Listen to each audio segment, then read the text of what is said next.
everyone, it's Meg, and today I'm going to be sharing with you guys how I annotate my books. Annotating is something that I have started doing this year, and I've slowly been working up a process and a theme, I guess, of how I do it. And I feel like I've finally got one now, so I can make a video talking to you guys about it. Some people love to annotate their books, some people don't. I've seen some absolutely wonderful videos by other booktubers talking about their process and how they annotate their books. But I want to show you guys specifically how I do mine, and I just really enjoy annotating books.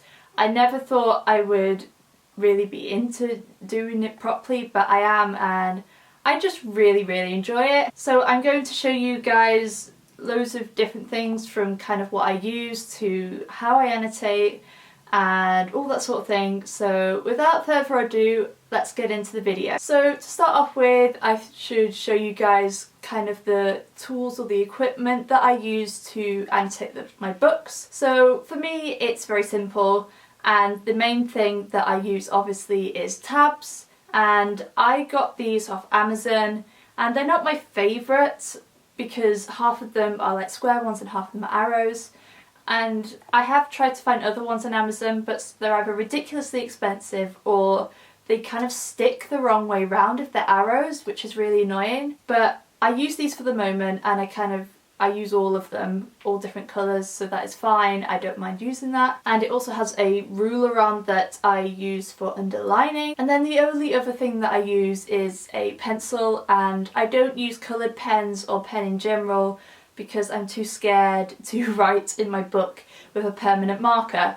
So maybe I will at some point. I do use highlighters for some non-fiction books, but for the time being with my fiction and novels and my poetry, I do use pencil just to kind of underline and write things in the books. So I have quite an evolution of when it comes to annotating books. I have been using tabs for over a year now when I'm reading. I didn't always tab books, but I only tabbed things in books which were quotes that I liked. So as an example, here is Turtles All the Way Down, and there is an array of different colours here, and none of them mean anything. It was just I tabbed all the quotes that I liked.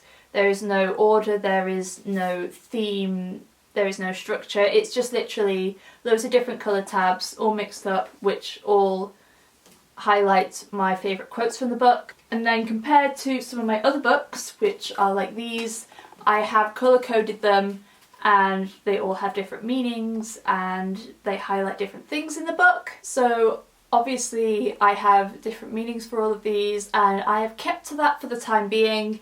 I would like to be able to find the ones where they're all arrows and all different colours, which would be great. For the time being, I'm really happy with these. So I have different meanings for each of these. Some I definitely use more than others, but I have them written down in my diary here that you probably can't see very well, and they all have different meanings, so I will explain what I use each of them for. So orange is for important information or a key part in the story, or foreshadowing, so obviously that is a key part in the story or foreshadowing for something that's going to happen later on. Blue, which I actually have two for in here, is for sad/shocking moments, which I do seem to use a bit more these days. It might just be because I'm reading really sad books, to be honest with you, but no regrets. Pink is the one that I use the most, and that is for quotes that I love, or maybe it's like a really cute romancy scene that I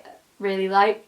And this is the one that always goes first because there's always a lot of quotes that I like in my books. Purple is for funny moments, and this is also another one that can be quite popular that I use depending on what sort of book I'm reading. Green is for interesting, so if there is something interesting in the story that I like, then I will tab it green. And then, or if there is some important information, interesting information, whether it's like actual factual, that's a thing, whether it is factual or it is just a really interesting part of the story, then I will use green. Yellow is the one that I use the least probably, and that is for annoying moments. and this is always the last colour to go. I do not use this colour very often, partly because I don't always want to highlight the yellow, the annoying parts in my book, but I do have that as annoying and I don't use it very often, but sometimes I still use it. When it comes to writing in my books, like I said, I do use pencil, but I also get these little pieces of paper, which I have like a block of these on my desk, so I rip a couple off and stick them in my book, so then I can write my thoughts on this book, on each book, and kind of analyse it a bit more. So say for Radio Silence, which is the first book that I have ever annotated properly, so it has kind of my thoughts on it and what I really like. It kind of has the analysis of it. My best one that I have is for Lizzie Bennet Diaries, but it just kind of expands upon my views other than writing in here, because what I do write in my books I don't write that often. Like I will, if there is something that I like or something that I can relate to, I might write, you know, relate or something that I like about it. Or if there is a part I'm annoyed about, I will write something else in there as well. For example, in 10 Things I Can See From Here by Carrie Mack, I didn't annotate it a lot, but something that I did write in here, which I tabbed green for interesting, and it talks about being a friend of Dorothy's, and I wrote underneath that it is a secret term for being gay, like asking somebody if are you a friend of Dorothy secretly means are you gay, and so I wrote that next to the book there, and I also wrote Mama Ru taught me that, because RuPaul taught me that, because I didn't know, so she taught me that. As always, I love her.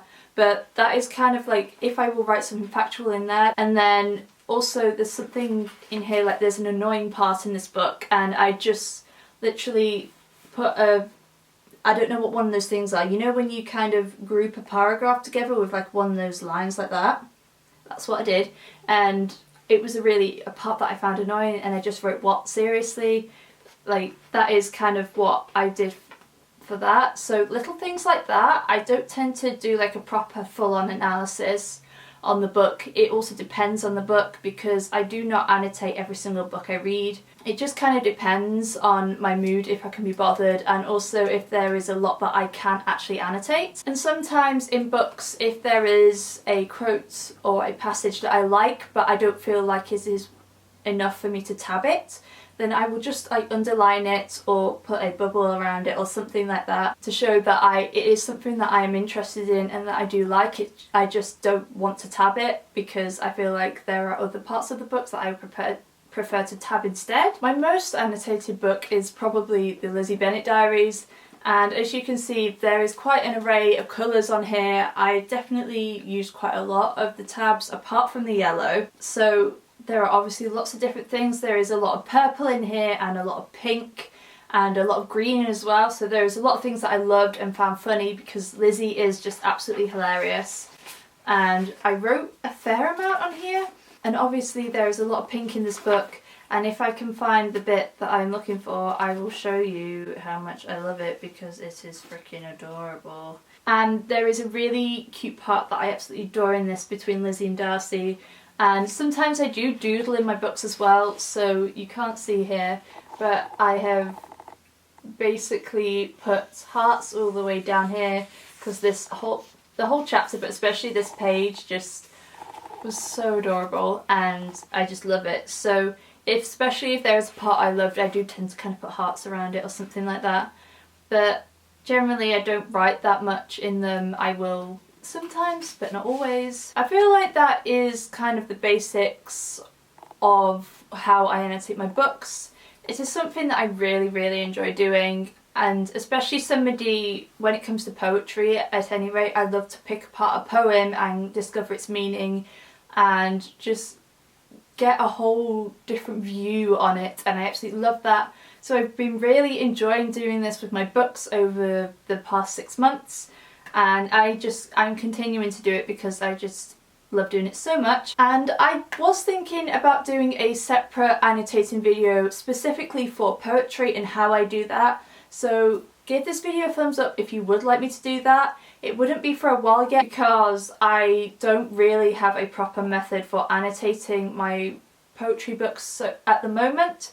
It's kind of just very basic, as in like underlining and tabbing things that I like, but once I kind of have a bit more of a detailed and in-depth approach to my annotating and kind of develop a bit more of a process for it, I will definitely film that video for you guys if you would like that. So I hope you guys enjoyed this video and seen how I annotate my books. It is something that I've really grown to love doing, and it just makes a book so personal. I really enjoyed making this video and being able to share with you guys my annotating process. If you like this video, then please make sure to give it a thumbs up.